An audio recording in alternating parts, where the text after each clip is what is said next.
பான்ஸ்ங்கிறது இரும்பு காலம்.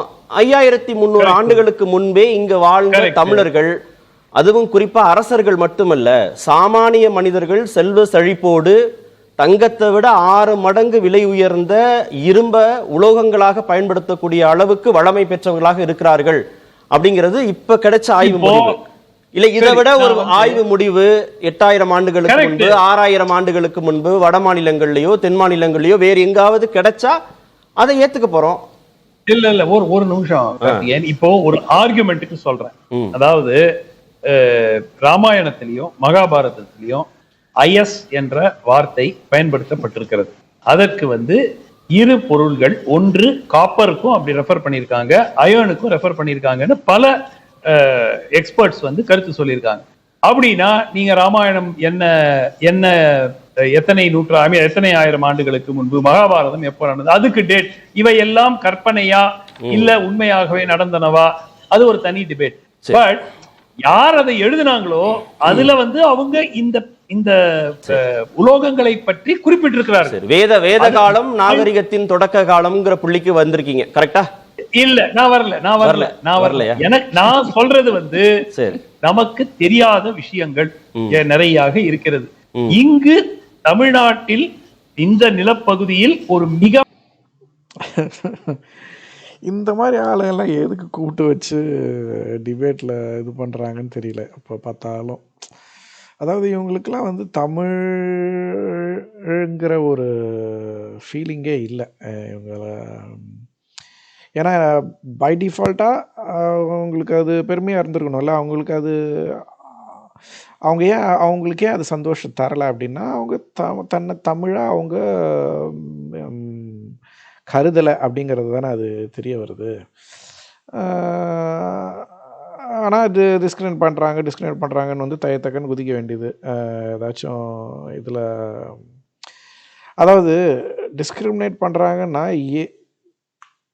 First of all நீங்கள் உங்களை தமிழாக நினைக்காம நீங்கள் வேறு தமிழ் வேறுன்ட்டு உங்களை நீங்கள் பிரித்து பார்க்குறீங்க. இல்லைன்னா உங்களுக்கு நேற்றுக்கு அது இந்த மாதிரி ஒரு நியூஸ் சந்தோஷம் கொடுத்துருக்கணும்ல.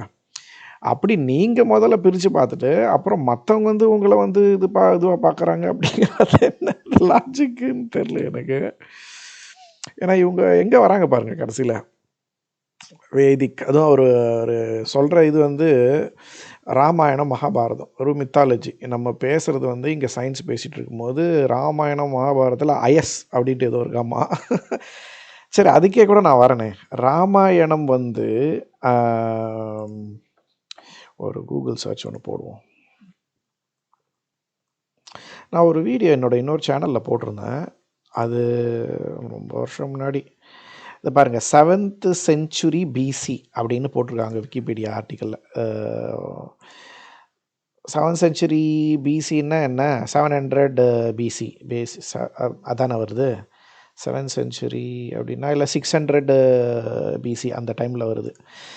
அது எப்படின்னா Valmiki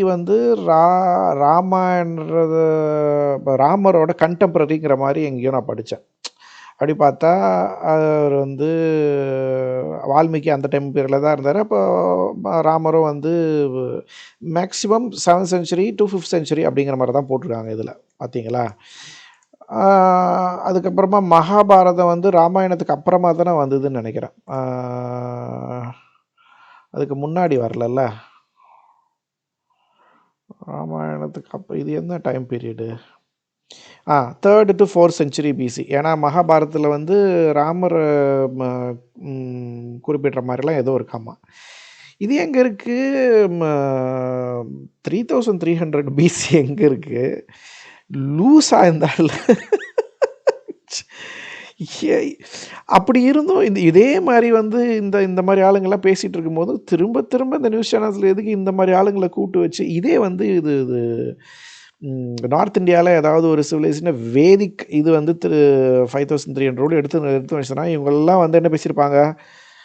Sanskrit is the Vedic civilisation is oldest civilisation அப்படிங்கிற மாதிரி ஏதாவது பேசியிருப்பாங்கல்ல இவங்க. இவர் இங்கே மட்டும் போயிருக்க மாட்டார். இவர் டைம்ஸ் நவ் போயிருப்பார், இவர் இது NDTV போயிருப்பார். எல்லா இடத்துலையும் உட்காந்து இந்த மாதிரி கக்கனையாக உட்காந்து பேசியிருப்பார் இவர். என்ன இது?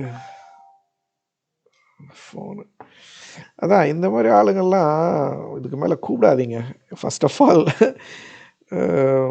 மித்தாலஜியும் சயின்ஸுக்கும் வித்தியாசம் தெரியாத ஆளுங்க. அப்படி தெரிஞ்சிருந்தாலுமே இது வரைக்கும் அக்செப்டட் டேட்ஸ் வந்து இதுதான். இதை வந்து இவங்க அக்செப்ட் பண்ணிக்க மனம் இல்லை, அவ்வளோதான். இந்த மாதிரி ஆளுங்களுக்கெல்லாம் என்ன சொல்கிறது. இப்படி தான் அது. இன்னொரு டிபேட்டில் வந்து நான் நார்த் இந்தியன் ஏதோ நியூஸ் சேனல் ஒன்றாங்க. அதில் வந்து இந்த ஷிண்டேன்னு ஒருத்தரும் வசந்த் ஷிண்டேவோ யாரோ இன்னொருத்தர் உட்காந்து பேசிகிட்டு இருந்தாங்க. அதில் அப்படி தான் இது வந்து இன்னும் அவங்க வந்து இந்த இது அந்த ரிலீஸ் பண்ண புக்கே இன்னும் எடுத்து படிக்கல போல இருக்கு. அதுக்கு முன்னாடி வந்து இந்த மாதிரி நீ இன்னும் இது டெஸ்ட் பண்ணோம், அது பண்ணோம், இது பண்ணோம், அப்படி இப்படின்ட்டு. நீங்கள்லாம் யார்யா? நீங்கள்லாம் உங்களோட அப்ரூவல் எதுக்கு தேவை? இதுக்கு ஆல்ரெடி வந்து இது இன்டர்நேஷ்னல் லேப்ஸ்லேருந்து இதெல்லாம் டெஸ்ட்லாம் பண்ணியிருக்காங்க. அதுவும் இல்லாமல் 2-3 வருஷமாக வெயிட் பண்ணதுக்கப்புறம் தான் கன்ஃபார்ம் பண்ணதுக்கப்புறம் ரிலீஸ் பண்ணியிருக்காங்க. இவங்க இந்த மாதிரிலாம் வந்து வேதிக்குன்ட்டு இன்னும் பேசிட்டு சுற்றிட்டு இருக்காங்க. ஆர்கியாலஜிக்கல் எவிடன்ஸு, இந்த ஜெனட்டிக் எவிடன்ஸ்லாம் வச்சு பார்க்கும்போதே இந்த ஸ்டெப் பீப்புள் வந்து எப்போ வந்திருக்காங்க? ஏதோ ஒரு 2000-3000 வருஷத்துக்கு முன்னாடி தான் வந்திருக்காங்கங்கிற மாதிரி தான் சொல்கிறாங்க. அந்த இதுலேயே ஒரு அது பேர் என்ன, மார்க்கரை ஏதோ ஜீன் மார்க்கரை ஏதோ சொல்கிறாங்க. அது R1 ஏதோ அந்த இதெல்லாம் இருக்குல்ல, ஹாப்ளோ குரூப் அது இதுன்ட்டு. அதெல்லாம் எல்லா விதமான எவிடன்ஸையும் நம்ம வந்து கணக்கில் எடுத்துக்கிட்டு தானே பேசுகிறதா இருந்தால். எடுத்த உடனே ராமாயணம் மகாபாரதம் அது வந்து 20,000 வருஷத்துக்கு முன்னாடி நடந்தது அப்படிலாம் வந்து உட்காந்து இன்னும் அந்த புராணத்தையே பேசிக்கிட்டு இருந்தா எங்கே இந்த மாதிரி ஆளுங்கிட்டலாம் ஒன்றும் சொல்கிறதுக்கு இல்லை. அதனால தான் சொல்கிறேன், தயவு செய்து இந்த மாதிரி ஆளுங்கெல்லாம் கூப்பிடாதீங்க. உங்கள் நியூஸ் சேனலுக்கு வியூஸ் வரணுங்கிறதுக்காக இந்த மாதிரி நீங்கள் பண்ணுறீங்க, ஓகே தான். ஒரு ஆப்போசிட் பெர்ஸ்பெக்டிவ் இருக்கணுங்கிறதுக்காக. பட் ஒரு நியாய தர்மம் வேணாமா? வயிற்றுச்சல் பிடிச்சவங்களையா பிடிச்சி ஏன் போட்டு இந்த மாதிரி அவங்களுக்கு ஒரு பிளாட்ஃபார்ம் தரணும் அப்படிங்கிறதான் என்னோட கேள்வி. சரி.